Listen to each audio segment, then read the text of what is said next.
SF90 cost a M. Dunk this Glock like Ye did Kim. Sipping on pimp juice, watch my brim. How you a shooter, you ain't even hit the rim.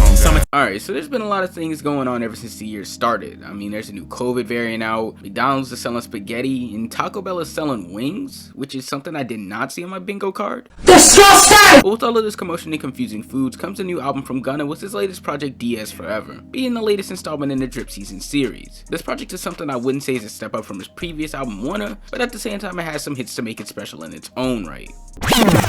Alright, so this project definitely takes the usual elements that you'd hear within today's trap music, with the guitar heavy beats and 808s, but it's executed well enough to be mostly enjoyable and not dull and repetitive like some other artist, with Gunna utilizing a mix of both his own style and still having hints of Young Thug tossed around songs to make these head bopping and wavy tracks. Though his lyricism isn't, nor has it ever really been, very strong, when it comes to artists like Gunna, it's not necessary for them to have crazy strong lyricism, but instead just be able to flow well enough with the beat to stand out and have something catchy to gain that mainstream appeal. I suppose my main issues would have to be due to the length of the project. I feel like there were some tracks that didn't need to be on the album, really feeling like it was just being dragged out, especially towards the end with these 3-minute or less tracks that don't really do too much for the listener, nor for the album in general, such as the tracks Life of Sin or Flooded. But with the tracks that I did enjoy, it was really fun to listen to and helped me gain a newfound respect for Gunna's music. But as for the production, it was decent, but nothing too crazy. As stated before, it still had the same elements that you'd hear in a lot of other songs from other artists, but it is executed well enough due to Gunna's rapping style and flow to make these tracks more appealing than how they would have come off. My favorite beats would have to be on the tracks Too Easy, Thought I Was Playing, and Pushin' P, being the beats that I really wish would have heard more on this album, being these hype tracks that really complement their features. But talking about features, I would say that only a couple of them really stood out to me, with them being 21 Savage, Young Thug, Future, Lil Baby, Chloe, and I can't believe I'm saying this,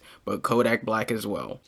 Oh, bro. There was also Chris Brown and G Herbo in this project, but neither one really stuck with me, and the same thing could be said for Young Blue and Nietzsche. So for the majority, the features did do very nice, and it definitely felt like it was their element, but there were some that also just felt like they hit a low bar or just had no appeal within their respective tracks. But overall, this album was solid, but nothing too crazy. It had its highs, sure, but its lows were pretty noticeable, in this case forgettable enough, such as the slow down pace from the beginning to the end, making these sad trap songs that just don't do too much for me, or the weak features that don't do too much for me either. So to put this on a scale, I'm giving this a low 7 out of 10, with this being an equally enjoyable project from Gunna, while at the same time I feel was lackluster in comparison to his previous project. But how do you guys feel about DS4EVER? What would you rate it? Let me know down in the comments while liking and subscribing. Make sure to follow my IG and Twitter, and if you like the illustrations used in this video, make sure to follow the artist as well because she's dope.